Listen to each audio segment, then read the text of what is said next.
Good morning. Paps Bidot, how are you, man? And Robert Louis Webb, Tomo, Cozy Boys, Miguel Pal Harris. This is busy. Yeah, I'm just kind of messing around, actually. This is an old beat that I had up and running. And it's like a 909 kind of thing going on with some percussion on top. I'm going to start something new, though. So I'm just going to do a new project. Discard that. And I'm just going to go through some of the stuff that I do when I do work with Maschine Plus. Sam Kelly, how are you, man? Matt, cash only. Got an audience here. Mr. JB, how are you? How are you? How are you doing? Hey, Patrick, how's things?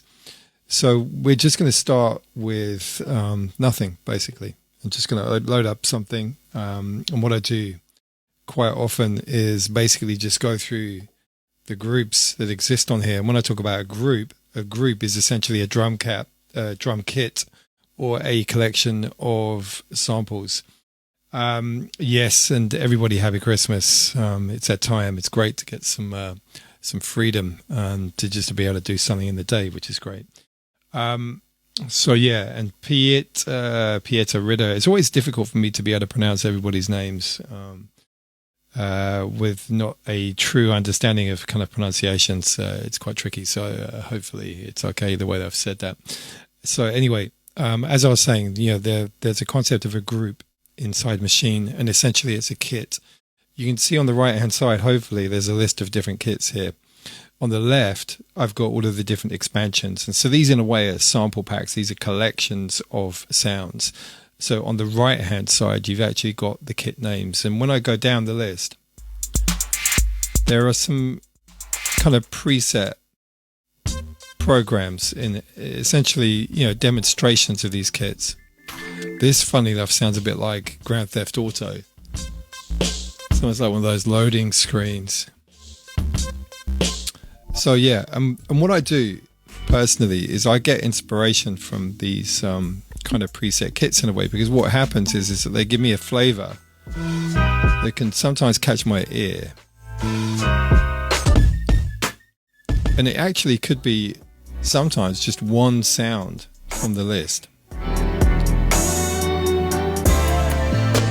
And these are all different vibes, they're all different flavors. Some of these, the Abbey Road ones, will be kind of realistic sounding kits.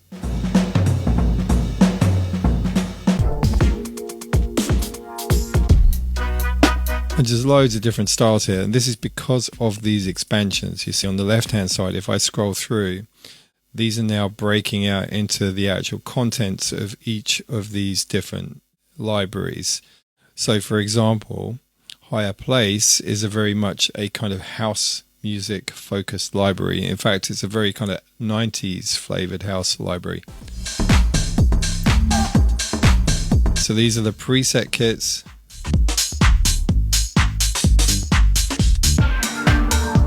Some of these have actually been put together by some names you might know. So when you see Braw Kit, you might wonder if someone like Brother put that together. And he was actually involved in this, so there are some clues here.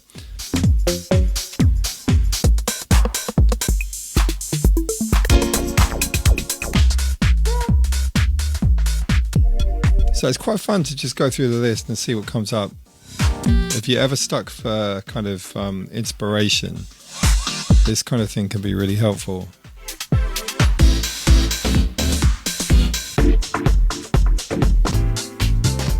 I'm not looking to do anything particularly at the moment. I'm just kind of just showing you the scope of this and how it works. I find when I'm trying to put ideas down quickly, this little box really does actually inspire me.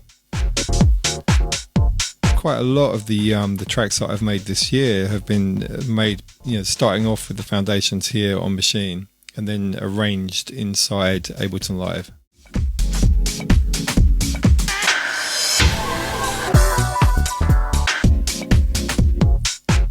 So anyway, I'm just going to load this one because it's quite a nice kind of tight, punchy kind of 909 vibe, which is kind of cliched but often works perfectly.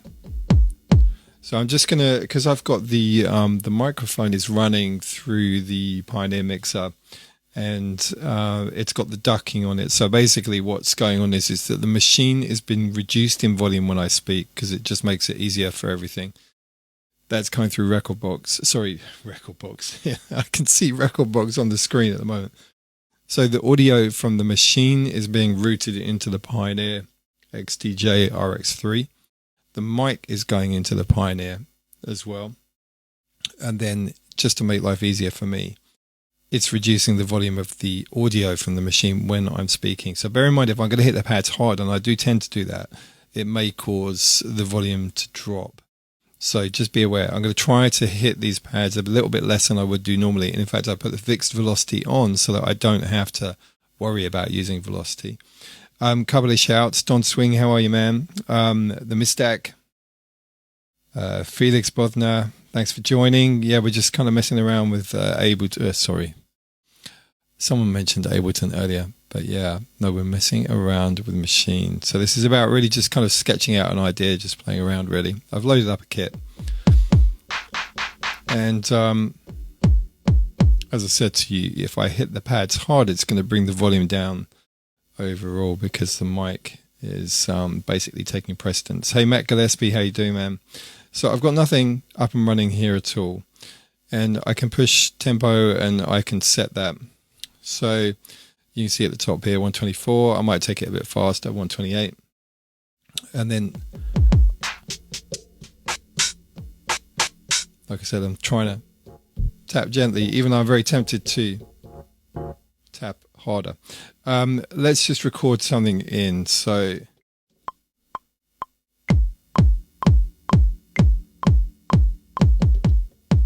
that's in. And it's literally just going to keep looping, right? And then obviously start bringing other elements in. And different people work in different ways. Some people like to click on a grid, on a sequencer, like Ableton Live or Logic or Cubase, whatever.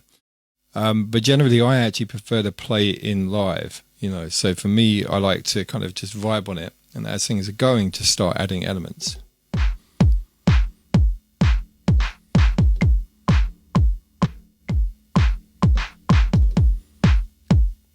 So it's really kind of getting inspired by what I'm hearing and playing some stuff in. Not everybody can play stuff in time. Of course, I use quantizing, so that's kind of tidying up the timing. So yeah, the volume is ducking when I'm hitting hard, so I'm going to try and do this gently.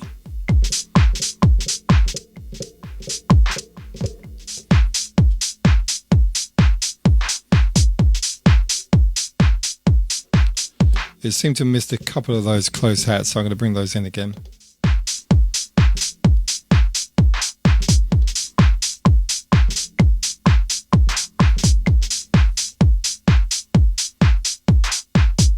And what's interesting is potentially there's some kind of choking on here. I'm not sure why I didn't record those in. In fact, I'm looking at the choke group here. There's nothing on there, so that's a bit of a weird one.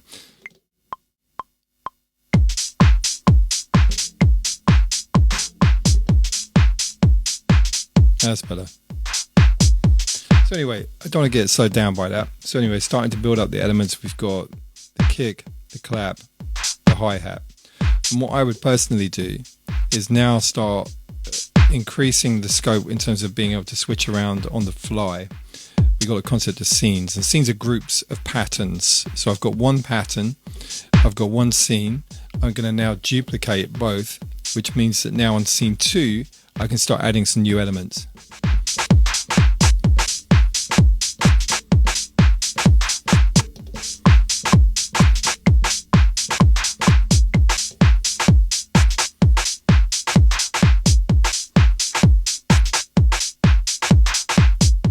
Actually, that's a bit different to how I played it because of the way the quantizing has worked, but there's something about that I actually really like, and these little happy accidents can actually be really beneficial when you're composing.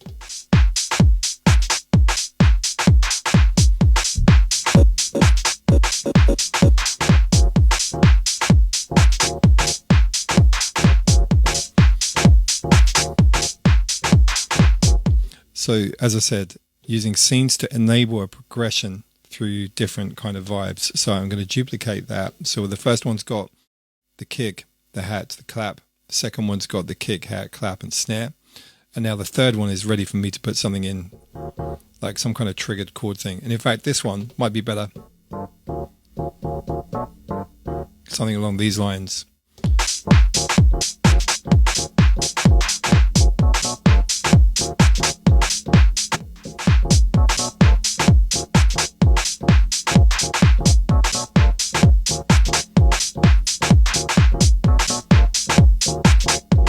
So that's good. The only problem is that I was playing there with a sequence that was longer than what I already have. So if you consider the fact that I've got this third pattern, I need to double this up. So probably over to the 4 bars.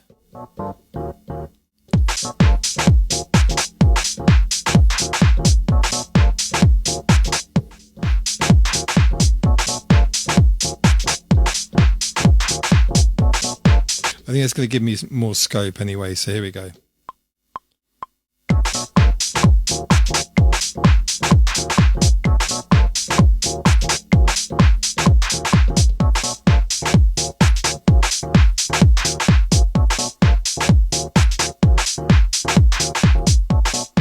And in fact, what I'm going to do is I'm going to put swing. I naturally do play with swing, so I think what's happening here is that we're missing out on that swing because it's being quantized straight 16s. Generally, with the kind of stuff that I do use swing. So that's where all of those, it's the even numbers move to the right in the 16th grid. Now that has more of that bounce now. That's a 20, what was my percentage here? 50% swing. That sounds wicked actually, sounds great. But let me take this off and go back to the normal pad mode.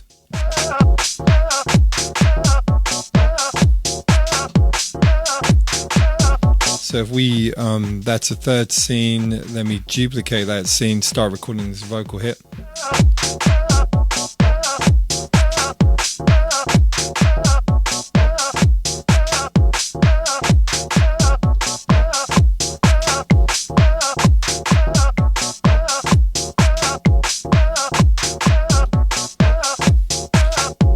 Go into the mixer, switch on to the sound level, rotary controls now for the volumes of these, and the page over, bring the vocal down a touch.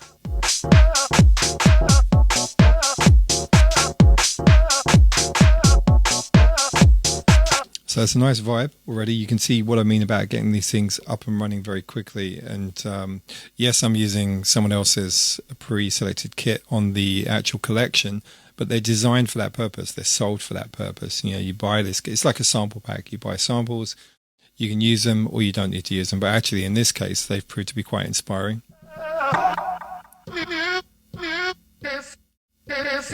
Okay, so I think what I'm going to do is look for, yeah, tambourine, that's what I wanted.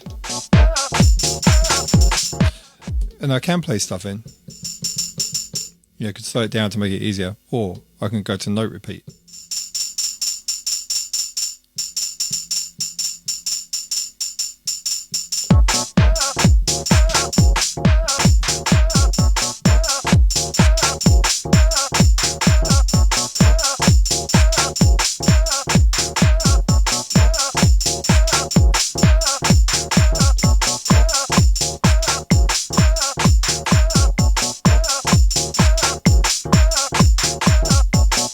So what I did with there was I just recorded in the tambourine using the note repeat to make life easier for me. Just going to bring the volume down on the tambourine.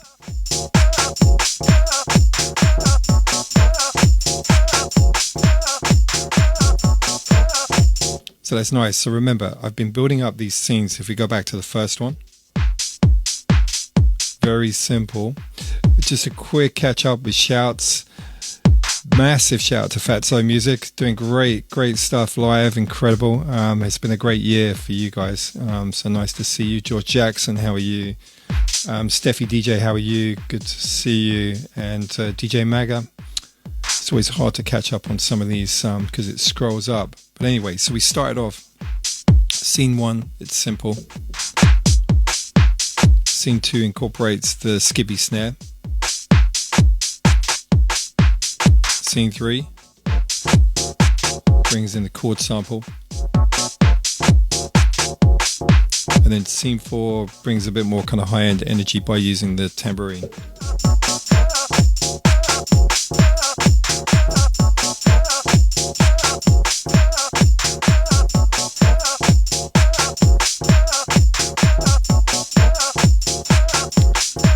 So what I'm going to do is I'm going to look for a bass sound. Okay, there's one in here. If I go to keyboard,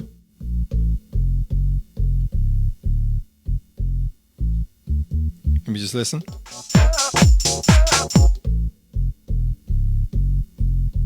Let me just in fact take the octave up first.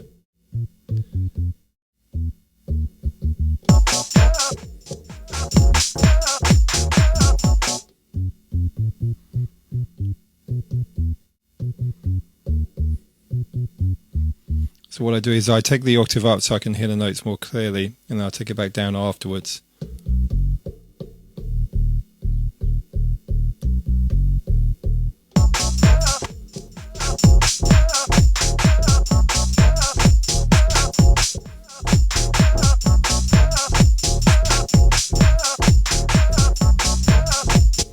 So yeah, that's working nice. So yeah, as you saw, I took it up an octave so I could hear the notes, getting those working with that stab sound. I'm just going to do a duplicate of that scene so that I can work this in.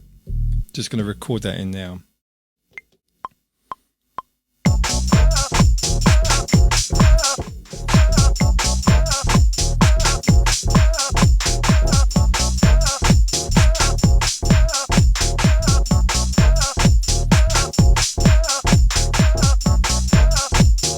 So yeah, that's working really nicely. And then when we've got some of those elements together, what we can do is we can start just vibing on stuff by using mutes and so on, just to get to kind of some kind of live vibe. So I can mute elements, taking the kick out for a bit.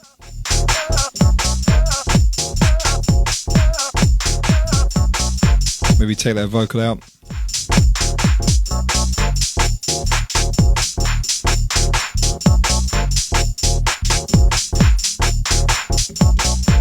And of course, this is the kind of stuff that people like Fatso and so on do. They use these boxes to trigger stuff live in the mix and to, in some respects, do kind of like a DJ vibe.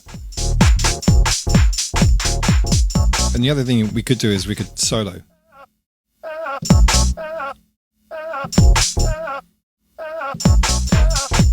So you can imagine in a club, if you have an audience, you're doing that kind of stuff on the fly, it definitely creates hype, So these, something like Maschine and other similar drum machines, they give you that ability to create stuff very, very quickly and then to perform it. That's the whole kind of idea here. So back, first scene.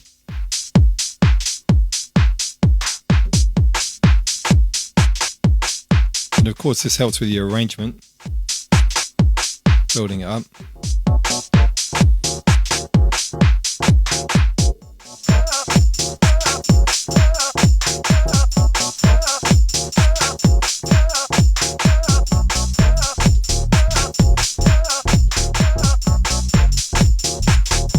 So in the space of how long has this been running? 20 minutes.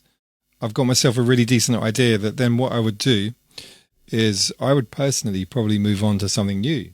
And I would basically save the project, and then that's captured. And then I can export all of the audio at any point in time and then go and arrange it within Ableton Live or Logic or Cubase, whatever I choose to use. But it's a sketch. All of these individual sounds will be exported out and I can play around with them and arrange them. So that's the kind of stuff that I do. I would then literally start a new project, and then I've got all of these blocks of ideas that I can save for the future when I've got time to arrange. And the time to arrange is kind of like a different vibe for me. So, this is how I enable myself to get a decent amount of releases out every year, is because I have sketches, and not every sketch is going to be great.